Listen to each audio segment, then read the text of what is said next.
everyone, and welcome back to another episode of Ground Up with Natalee. We are produced by Mastermind. Thank you so much, Mastermind, for taking care of all of our digital needs. Today, I'm so excited because we're going to talk about commercials, commercial auditioning, commercial agents, how to book, how to make money, how much money you can make, how much money you can't make if it doesn't air, all of those things. So if you've ever been interested in commercial acting, this episode is going to be full of value for you. I'm not saying this because I've never booked a commercial. I definitely have. I've booked 15 actually in the last 10 years. If you average that out, what is that? 2.5 a year? Which I'm excited to get into some numbers with you guys because I've probably gone on like whatever 60 times 10 is, 600 auditions, and I've booked 15. So there's that.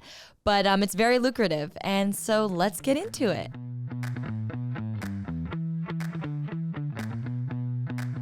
Do you want to book a commercial? Same. Yeah, me too, because you can make a lot of money. So fun fact, back in the day, let's say 10, 15, 20, 25 years ago, people would book a commercial, one a year, national commercials we're talking about, and then buy a house with that money.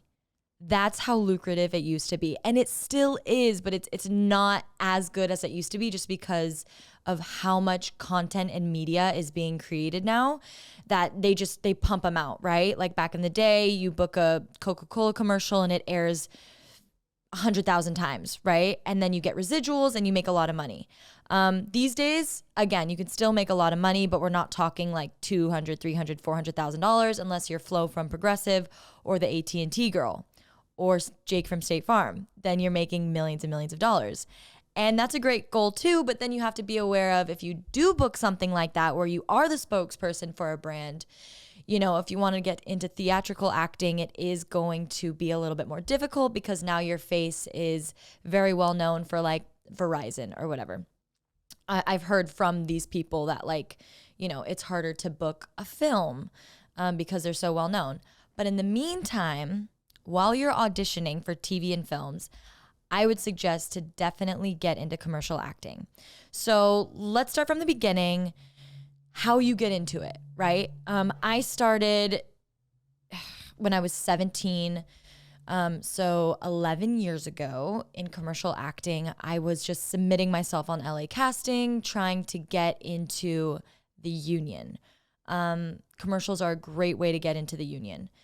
So I started by doing non-union commercials and getting paid very little. And then eventually I booked a SAG job. They did something called Taft-Hartley me, which means that they paid a fee to get me eligible to join SAG. This is rare, but it does happen. And in order for that to happen, you have to be signed with a commercial agent to then give you SAG auditions. Because if you're the person for the job, it's not that much money for production to pay an extra fee for you to get SAG eligible. This is not to join SAG. It's just like, hey, we really like this person. We're going to make her SAG-E and we're going to pay a fee to do something called a Taft-Hartley so this person can be in our commercial. You need to get signed to a commercial agent. So you have print agents, which are modeling, print, who also have commercial divisions. And then you have commercial agencies, which is what I'm with, right? Well, that would be a lie. I did model before, but I never was signed with a modeling agency that had a commercial division because I wanted to personally be with a commercial agency, right? They focus on SAG commercials. I personally was not interested in booking non-union commercials for very long. I wanted to make sure to get into SAG so I can start making really good money. In the beginning, you know, going out for non-union is great. Is fine. It should be a stepping stone. You can get good auditions. You can learn how to self-tape. You can learn how to get callbacks and make a few grand. You know, you can make good money on buyouts, but there are no residuals when you're doing something non-union, not to mention you're not protected through SAG if you book a non-union commercial. However, these days, like I said, there's a lot of content being created. There are a lot more opportunities to book non-unions jobs these days than when I was pursuing it 10 years ago. So stay non-union and book those jobs for as long as you can. And then once you feel like, hey, I want to start booking a national commercial, those SAG nationals that Natalee was talking about where you can make, upwards of $50, $60, $70, $80,000. Then you'll be like, okay, I want to take that step into auditioning for SAG commercials. You get a print agent or you get a commercial agent. Let's say you're with a modeling agency and they have a commercial division, okay? What do you think they're focused on? Print or commercial? They're going to be focused on both, right? They're going to have their feet in both sides of the table. So that's why you're not going to get as much opportunity to audition for SAG nationals, because these agencies that are modeling agencies, they're booking huge campaigns, right? And if you want to be an actor, you want to be booking huge digital commercial campaigns for AT&T and Verizon and State Farm Insurance, not for a print campaign for Target. Again, lucrative, but not where you want to be if you want to start getting into acting. So I would go with a strictly commercial agency, because you know that they have relationships with casting directors that are casting national commercials. And this is a conversation that you will have once you get a meeting with this agent. So let's talk about getting a meeting with a commercial agent. How I did it was I went on Google, I typed in commercial agents in LA, and I vetted them. I went through, I looked at their website. I'm like, oh, okay, they're half modeling agency, half commercial agency. I'm not a model, so I'm not going to get that much work with them. Maybe they'll pitch me on commercials, but I don't really know, because I'm not going to be making them that much money, because I'm not booking those, Ross campaigns or Sephora campaigns. So they might not favor me as much. I think that I want to be with a commercial agent. So then you're going through. I found some great commercial agencies. I went and got their email, and now we create a pitch email. In that pitch email are 3 things: your commercial headshot, your resume, and a self-tape of you. Now, for commercials, fun fact, you actually don't need a resume. Under your commercial resume, it says conflicts available upon request. There's no actual resume for commercials, because guess what? If I had a commercial resume, it would say Chevy, Toyota, Ford, right? 3 car commercials that I've shot. Now I'm auditioning for a Jeep commercial, and they're like, well, this girl's really been around town. I don't really want to hire her. So it's like, if there's a conflict, then it's available upon request, right? Because if I'm not tied down to Chevy, because I shot that 6 years ago, then I always still want to book that Jeep commercial. So on your commercial resume, nothing really goes on there. If you have a resume because you're an actor, send that along in your submission email. If you don't have a resume, it's fine. The most important thing to get a commercial agent is a headshot. Very important. So this is kind of fun. Theatrical headshot versus commercial headshot. Different. Completely different. Theatrical is a little more stoic, a little more serious, dramatic, right? Like you're auditioning for CW or Netflix or HBO or 911 or CSI Las Vegas. Those are more like, here's my face, here's the, you could see that my story behind my eyes. Commercial is, can she sell me a car? Can she sell me insurance? So they're smiling. Commercial headshots are smiling, fun, not charactery goofy, right? Unless that is like you. They're just smiling, a solid bright color shirt. You don't need too many looks. You need maybe 2 looks, and then you're good to go. So find a headshot photographer. If they're seasoned, they'll know what a commercial headshot is. So hopefully they can direct you on that. And you need 2 looks. You don't need 6 looks. You just need 1 or 2. Maybe a nice denim jacket with a bright colored shirt under, or a suit if you're someone that's, that kind of guy, that progressive guy or whatever. And then you need footage of you. They need to see you on camera. What do you look like? What are your facial expressions like? So all this is a tape of you, not doing a commercial, but doing a scene from a TV show, a movie, a play. Go get a play at wherever you get plays and take a scene out of there and act it out. If you've ever done an audition before, use that. Put yourself on tape. Send a 2 to 3 minute audition in this email submission, right? That's all you need. A headshot and video of you acting that is bright and has good sound. And if you have special skills, I don't do this anymore, but I used to have, when I first started out, a special skills reel. So I can surf, I can skateboard, and I could do yoga. So I put together a little reel of me doing all those things, and they actually really came in handy. I did a forward spot where we surfed and we snowboarded, and I could do both of those things, and I had footage of me doing those. So the casting director will ask, great, she can surf. Do you have footage of her surfing? They will submit that along with your audition. So if you have special skills, send those in. If you cook, if you're a chef, like legit chef, take some footage of you in the kitchen chefing it up. Because if you've watched commercials, even if it's for Microsoft, the concept of the spot might be a chef uses Microsoft computers to look at his recipes, and that's the spot, is chefing. They just want to see that movement, and you have a better chance of getting it because booking a commercial is them booking you, okay? This isn't some method acting thing. Commercials are booking you off of your personality and your own character that you are. So you have to bring that special sauce to every audition. So you got the submission, you found the commercial agents that you want to submit to. You have a list of 20 of them. You BCC all of them and you put, hey, my name is Natalee. I'm based in Los Angeles. I'm currently looking for representation for commercials. I've heard great things about your agency. Attached is my headshot and reel. And also, if you've taken any acting classes, you write that in there. I'm currently enrolled in this acting class. I feel like I'm ready to start auditioning for commercials. Or put your experience, or if you have a resume, attach that. But that's all you really need. You don't need anything else, okay? They're looking for a look and they're looking for a personality. That's it. Now, the great thing about getting a commercial audition or getting a commercial agent and starting to go on these auditions is you're getting your foot in the door. Most of you listening to this are actors, right? And you're trying to get on TV, on those shows, on those films. Commercials, again, are lucrative. Like, this is what helped me quit my restaurant job.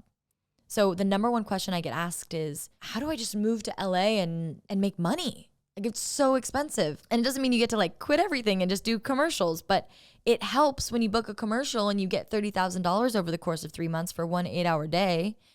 So if you're interested, this is your sign, like, yes, get those headshots, get that tape together and send out submissions, because guess what? All auditions are at home now.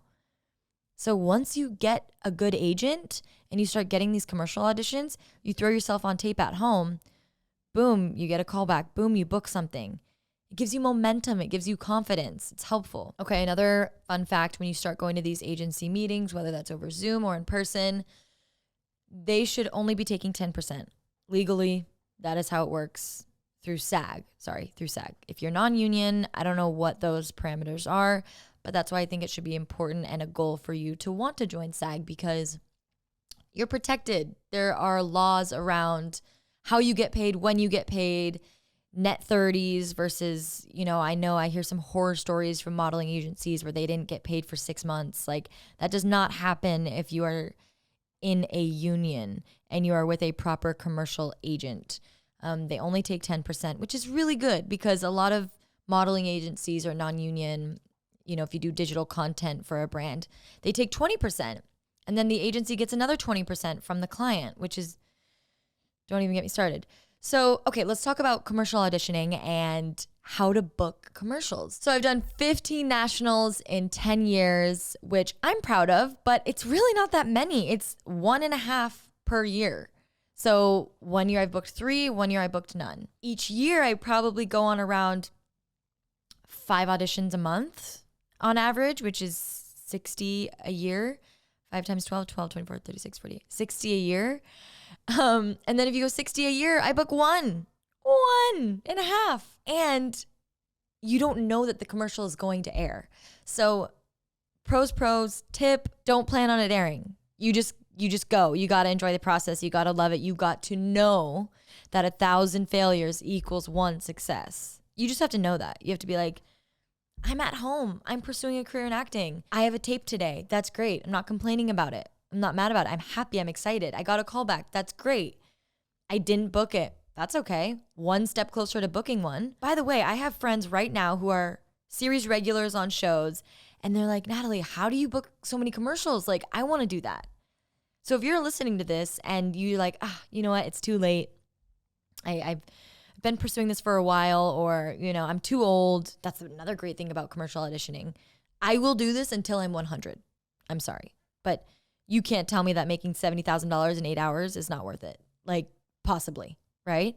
So there's no age limit on commercial auditioning. If you're 50 years old and you're listening to this, take those headshots, send them to agents. You never know. They could use you. They want your special sauce, you. And that's another important part about being your unique self when you submit these auditions and being yourself in the email. And when you get the meeting with the agent, showing them your quirkiness, because that is definitively what books you auditions. And it's another reason to not be upset if you don't book. It has nothing to do with you. It's just like they needed this girl's quirkiness rather than mine, or they went with a guy. I just shot yesterday I shot a national commercial that will be airing this fall. It's a football spot. And come to find out, they were auditioning guys and girls for my role. So they didn't know what they wanted. All races, all kinds. They just happened to like what I brought to the table. And I've gone on literally 30 this year, and I have not booked one until Friday of last week. And I shot it this week. So that's just the name of the game. But again, so worth it. You're starting to get auditions. How to book them. What is the secret to booking commercial auditions? I just told you, be yourself. But there's more. I can probably tell you what they're going to ask you in a commercial audition, not only because I've gone on so many, but because so many of them ask the same exact thing. Okay? Are you ready for this? This is crazy. You're going to have to do some major research to answer these questions. What is your favorite musical artist? Yes, they will ask you this. No, I'm being serious though. So they want to get to know your personality, right? If you're going in for a car commercial, I can almost guarantee the action you will be doing in the audition is going on a road trip with your friends, listening to music. That's going to be the audition in the directions when you get it from your agent. So these are some things that I've learned, and I'm going to share with you what they are. What are you doing this week? They'll ask you, literally. It sounds like I'm making this up. No, they'll ask you, what are you doing this weekend? Now, the last thing you want to say, another pro tip, is anything to do with acting. Don't talk about your acting career, that you love acting and you've always wanted to be an actress since you were a little girl, and that, you breathe and eat and sleep theater. They don't want to hear that. They want to hear what makes you you, what makes you unique. Do you make bracelets? Do you bake? Do you do ceramics? Are you a coffee connoisseur? Do you garden? Do you have a huge family? Do you have 20 brothers and sisters? What is unique about you? That is how you will book a commercial right there. Because they want to get your essence, not someone else's essence, not something that you're, a front that you're putting on. And this takes, practice and confidence, and I totally get that. But I'm here to tell you that is what they want. So the sooner that you can start doing that in these auditions, the sooner you can start failing and getting the no's and not booking, and then getting the callbacks and not booking, and then getting pinned and not booking, and then finally, eventually booking. So some more questions I wrote down here. What is a hobby you have outside of acting? Sometimes they literally say like, hey guys, please don't tell us about acting. So don't talk about acting. Tell us about yourself. If it's a car commercial, sometimes they're like, have you ever gone on a road trip? And the last thing you want to do is go, no, I haven't. Oh, okay. And they'll be really nice and they'll say, oh, okay, well, can you tell us about, your favorite movie? They'll ask you something else, but always have a story in your back pocket. So like an exercise that I would do, and once I started catching on that this is something they ask that I do now, is I write down in a journal, like, what is your favorite sports team? Now I have a full story, right? Oh, my dad loved the Rams because my mom was this is true. My mom was a Rams cheerleader when she was like 20. And I'm like, but she only did that for a year. And so I've kind of always been a Rams fan, but now my boyfriend, he's a 49ers fan. So I'm diehard, and I had to throw all my Rams stuff away, and now I'm a 49, right? This pointless story that doesn't really make sense, but at least I'm talking about sports because we're auditioning for a Super Bowl spot. So like make it make sense. Sometimes they'll be like, tell us a story about a time that you went to the beach with your family. Like, what was that like? Because the spot includes you at the beach doing something, but they're really just trying to get your essence, your personality, your personality. So, oh my God, this one time I went to the beach, totally lost my dog. Brought my dog, didn't think we needed a leash, lost him for 3 hours, freaking out my whole family, finally found him. We ended up playing fetch all day. It was a really happy day. Random, fun, you can see my personality, right? So these are the type of things and questions that they ask you in auditions. Sometimes they'll have very short sides, which are the scene. They'll have scenes for you to like act out, and it's always written on a board in the audition room. If you haven't been to a commercial audition, you don't know this, but the lines are written for you there because it's so boom, boom, boom. They're getting people in, they're getting people out. This isn't about like, can she cry on cue? No, it's like, is she this girl? 99.9% of the time, they're going to tell you, keep it really small. Keep it super contained.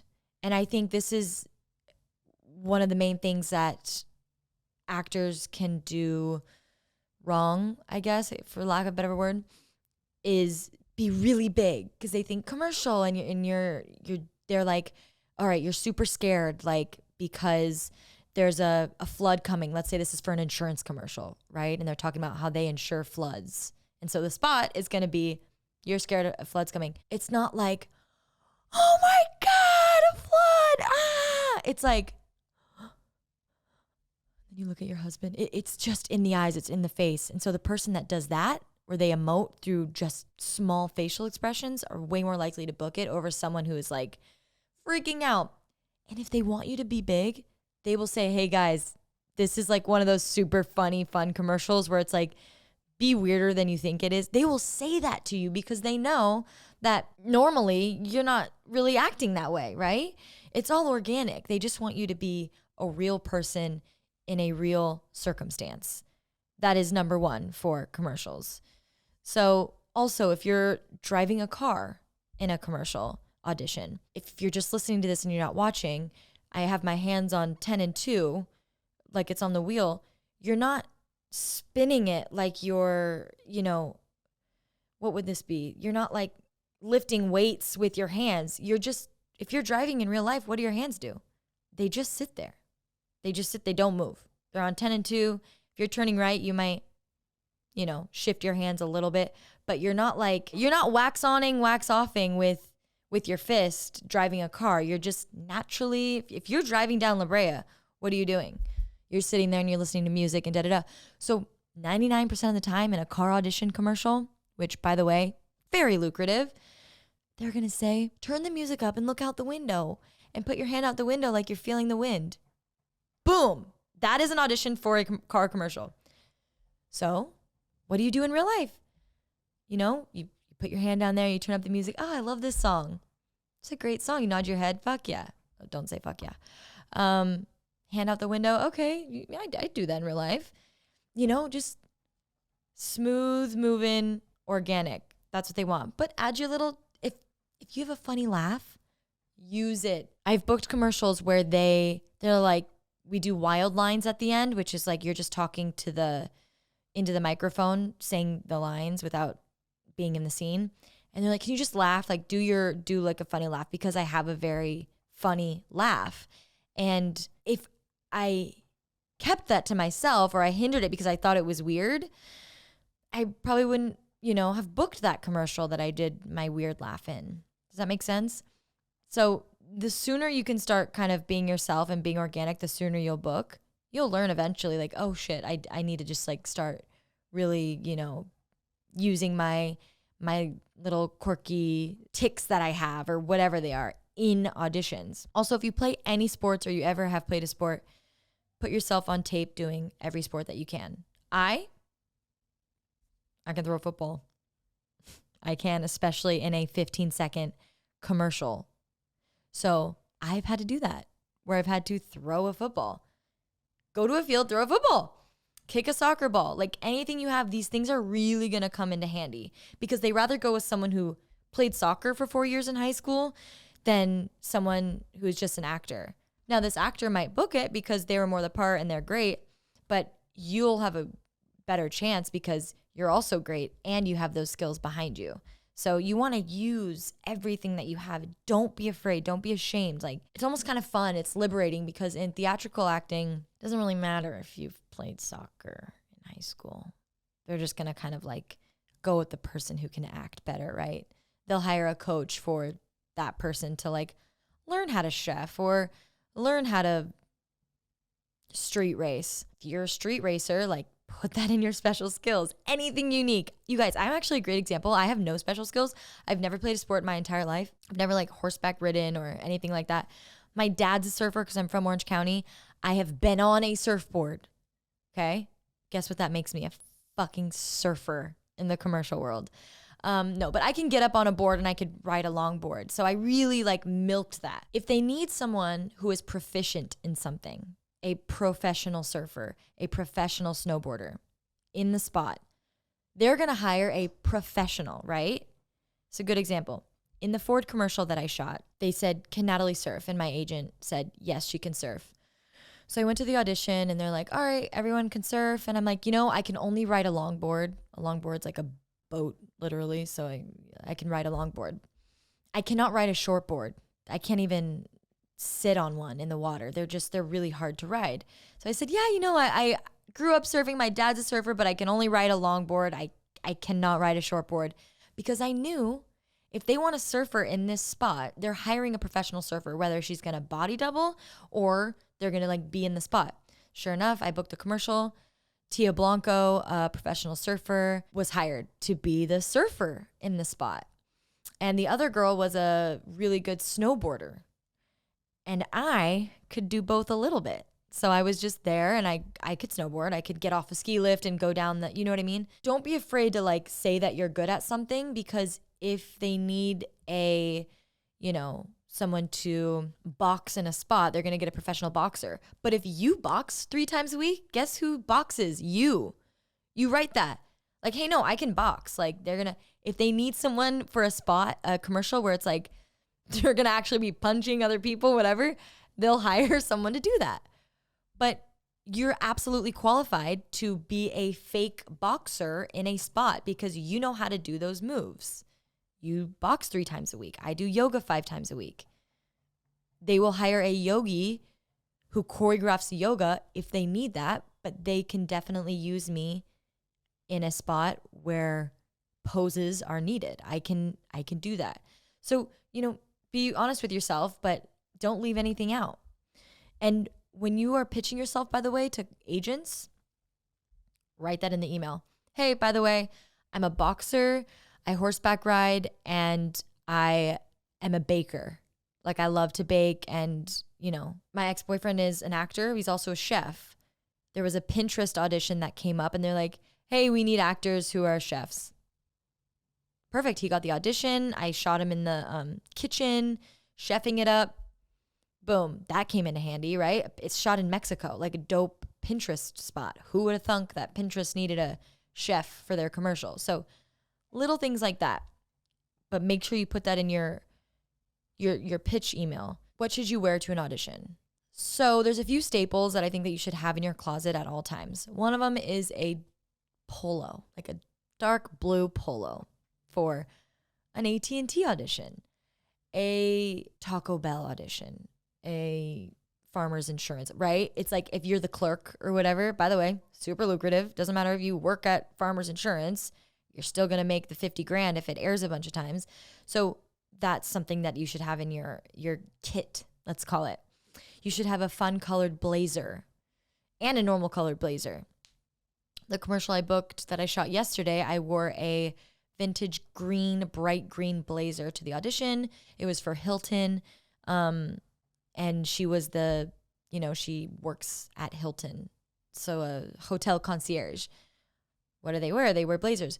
Go on iSpotTV.com. Look up these commercials. What are they wearing a lot? While I was looking stuff up for this episode, I was looking at a McDonald's commercial and the girl was wearing a bright orange pantsuit in the spot. And she went to grab a McDonald's bag in the commercial.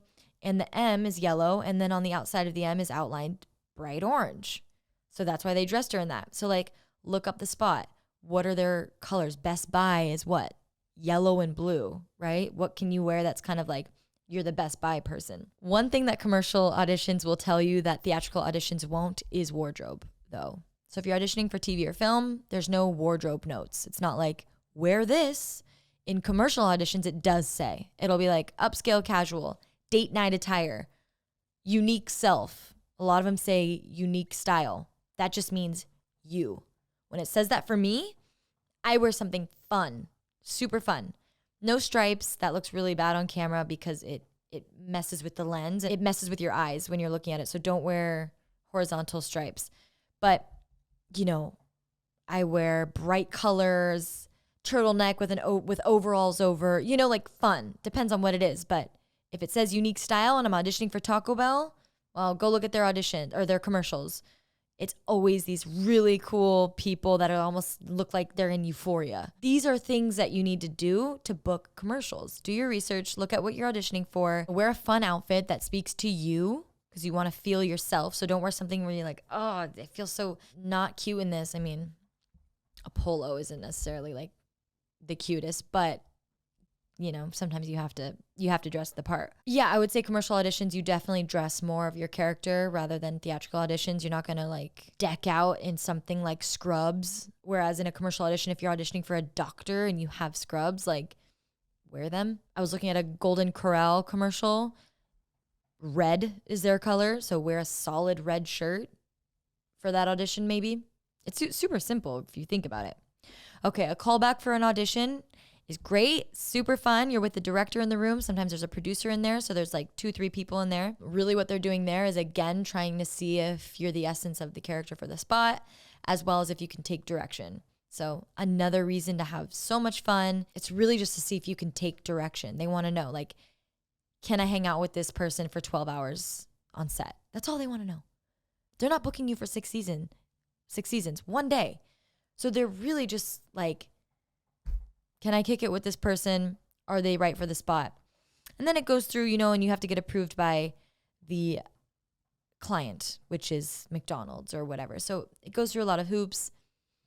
If you don't book it, you don't book it. But the more you get through, the better. That's why it's so important too to have great representation, because you really want to get those auditions. You want to be going on 60 a year or 3 a month at least. So you can start kind of being like, I didn't get that one. So then you could get closer to booking one. One thing you do a lot in commercial auditions is improv. Freaks me out. I have to do it. I'm way better at, you know, getting a script and memorizing it and performing it rather than improving. Freaks me out. It's probably why I don't book half the commercials that I go on, because they're like, all right, make up a story where you're, you know, standing on the lawn and then a fire hydrant just went off and your kids are in the house. And I'm like, what do you want me to say? And they're like, that's the point. Make it up. It happens. You don't know what you're doing, you know, but again, more of that practice. If you can take an improv class, super helpful, gets you out of your shell too, if you are new to commercial auditioning, and it will really help you be on your toes when those auditions do come up where you have to improvise in the room. I wrote down here, you do not need to print your headshot and take it to auditions anymore like you did many moons ago. Yeah, and then hopefully you book, and when you get to set, you're going to learn when it starts happening for you, but pretty simple. Be a good person, be kind, say hi to everyone that's bringing you to each place. You know, you're going to be introduced by a second AD, and they're going to introduce you to hair and makeup and wardrobe and all of that. So just be kind to everyone, and you always want to come clean face and clean hair and clean nails.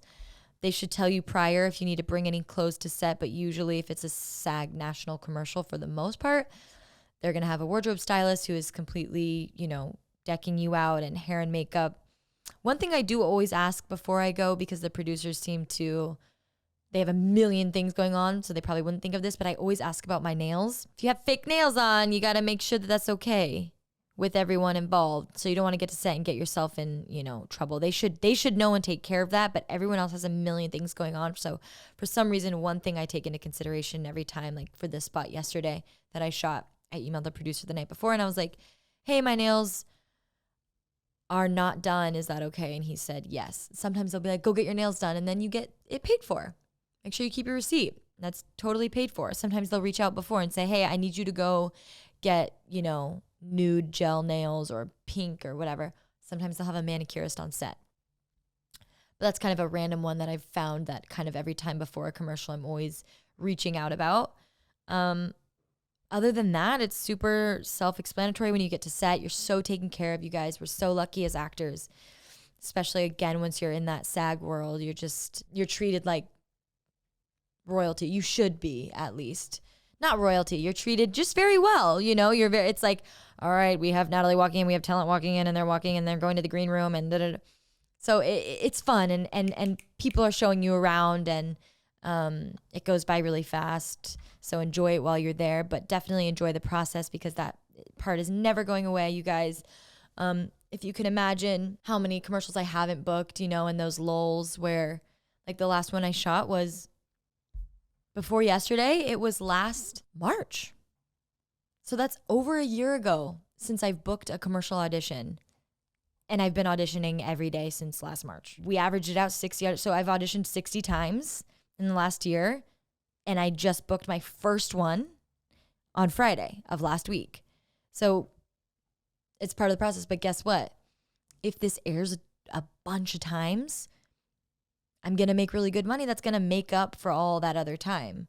And if it doesn't air, that's okay. Energetically, I'm one step closer to booking a really big spot. All right, so let's talk about money a little bit here. I feel like that's always so hush-hush. Like nobody talks about money, especially in the entertainment industry. So I will tell you straight out how much commercial actors get paid. If you're a normal commercial actor, if you are a spokesperson, right, or a celebrity, you're getting paid like X amount buyout. $1 million for Smart Water, Jennifer Aniston, probably 10 million, but right, this is different. This is just you and me, we're auditioning. So the current day rate, SAG day rate for a commercial is $789. Okay. So when you go to set and you work, you get $800. That's it. You get money for a fitting. I don't know how much that is, but it's not 700. It's probably, like 200 or something like that. But you get paid for everything that you go on, right? You go to a fitting, you get overtime. You also get travel pay. Yesterday, my shoot was in Rancho Cucamonga, which is like an hour and a half away. So if it's outside a certain limit of Los Angeles, you start to get paid for your miles. So I will get paid. I don't know the numbers. It's not a lot. It's like per mile, you might get like $5 a mile after the limit that you hit. Let's say the limit for Los Angeles is Pasadena. I don't know what the limit is, but let's say, so anywhere from Pasadena to Rancho Cucamonga, let's say it's 30 extra miles, I'll get $5 times 30 for that travel. I'm making that up. I don't know the exact numbers, but you do get paid if you have to travel outside of the city of Los Angeles. If you stay overnight, you get per diem per day, which through SAG is $60 a day. If you have to travel somewhere, you get travel pay, which is, again, if you have to drive yourself, transportation. If you don't, then it's just $60. If you're traveling on an airplane and you're not working that day, you get paid $500 to travel on the airplane. All of this is in your SAG contract. And also, if you have a good agent, they should know all of this. If they don't know this and you find yourself in this position and you know this information, you need to bring it up to them and say, hey, I heard that you get travel pay. Like, what is that? And they need to look into that for you. That is literally their job.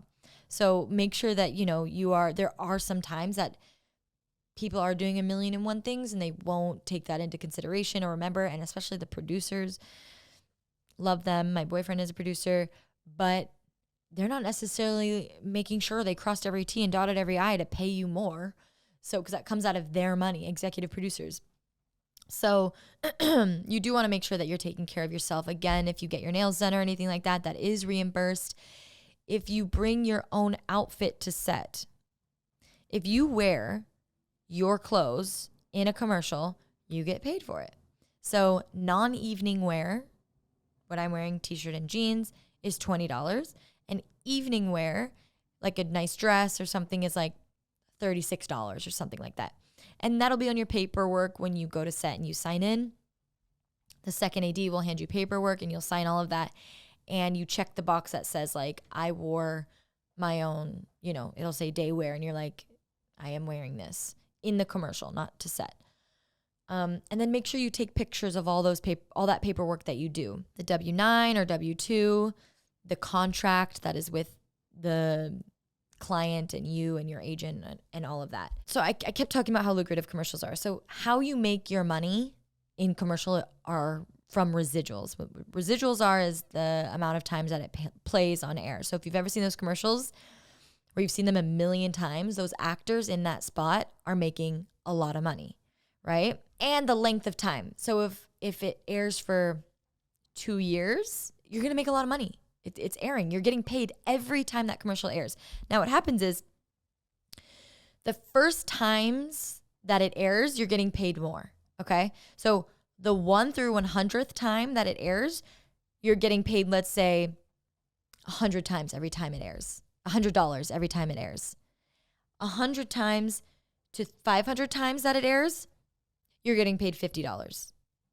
That's how we get those residuals that are $1.86, because now it's aired 7,000 times. So you're getting, every time it airs, you're getting 85 cents, 85 cents, 85 cents. So you're getting smaller and smaller and smaller checks.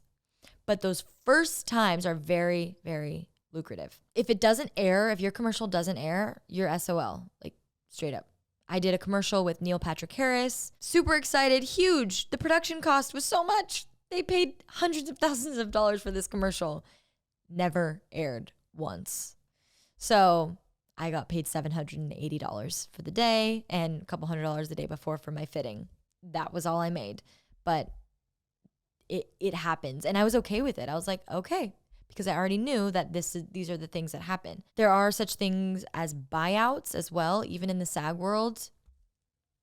I don't think I've ever even done a buyout, so I don't know what that looks like. They can make you money, but it's not worth it to me because they can air it in perpetuity and kind of pay you like 10 grand. And at the time you think it's a lot, but you could have made 20, 30, 40, 50. So definitely be aware of that. But again, your agent should be like, this isn't good for us. Like, it seems like they're kind of going to be using it a lot, because the thing is you might be like, well, Natalee, I could use 10 grand. That's fine. And like, do it. If they say, now you did a mobile phone spot for a buyout of $10,000 in perpetuity, and we need to use your face for any mobile device for all of time. Now, guess what? You can never audition for Verizon, for AT&T, for Spectrum, anything mobile devices, because you just signed your life away for $10,000 for a mobile phone, right? So that kind of wording you really have to be careful about. Again, be super open with your agent. Hey, what did this say? Like, what's going on here? What are we doing? Get informed, because this will help inform you for future auditions. And it's nice to know as an actor, like, what you're signing, how long it lasts. Oh, another thing I want to talk to you guys about are cycles. So 13-week cycles. Every 13 weeks, you get paid. Another way why it's lucrative. Every 13 weeks, they want to hold you for example, right now I'm in a Snickers commercial that's been airing since that was the one I did last February. So it's been airing for like a year. It's aired a lot. Every 13 weeks though, that they want to hold me for chocolate, I think is what the conflict is. It's called a conflict. Chocolate, right? I can't audition for Kit Kat. I can't audition for Crunch. I can't audition for a Reese's commercial. I am solely with Snickers, but that's fine with me because they're paying me every 13 weeks and they're still airing it. So I'm making money every time it airs. So that's how it works. You get a holding fee. I think a holding fee is like $1,500 to $2,000. So it definitely helps when 13 weeks later you're seeing, a residual check or a holding fee getting put into your account. I think that covers everything financially for commercials for the most part. Also, if they air it for a really long time, your agent can renegotiate, which is actually, I think it's after a year. And you could start getting even more money, because at that point, since the residual is so low, you're like, okay, well, thanks for holding on to this and continuing to air it and continuing to pay every 13 weeks. But because this commercial did so great for you, we would like to be getting some of that as well. And that's just a good agent being like, hey, it's been 12 months. Are you guys still airing this? We would like to renegotiate our pay. I don't know if that's happened to me yet. Oh, and then also if it goes on a Spanish network, you get paid double. So every residual, every fee, every holding fee, everything, you get double. It's amazing.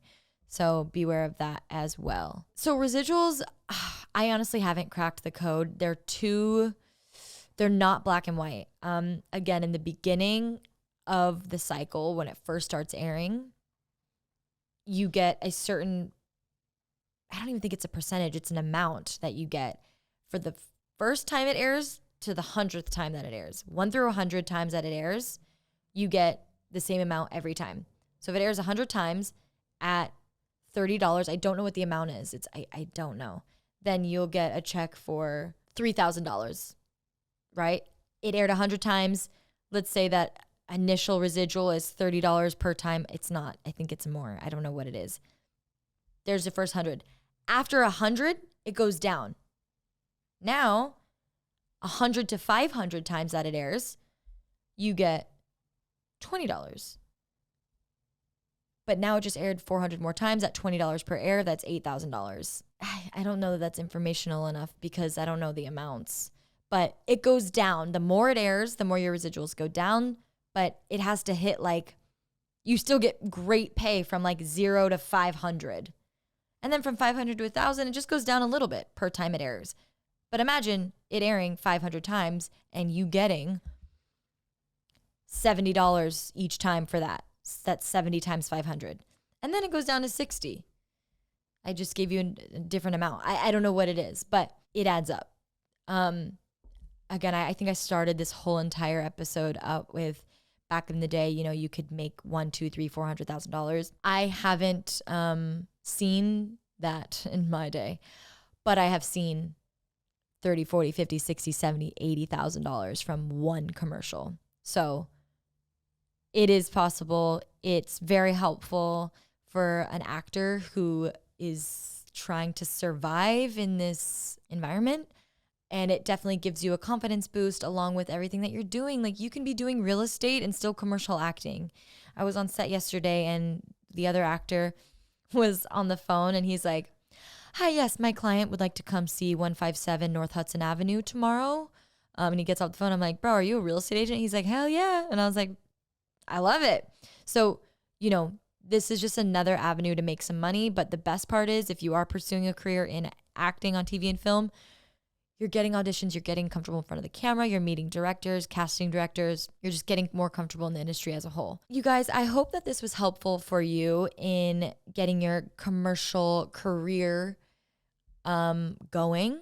If you have any questions at all, feel free to reach out to me. Also, I created a guide for all of this and it's actually out right now. And all the information is in the show notes. I created a course called The Actor's Guide and it consists of 7 episodes and episode 1 is completely free.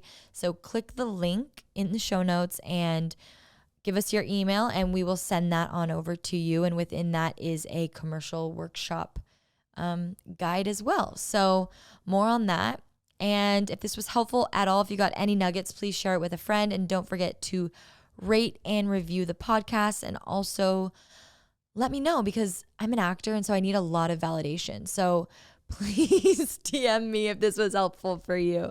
I'm kidding, but I'm not. Definitely tell me if this was helpful. Thanks again, everyone. See you next time.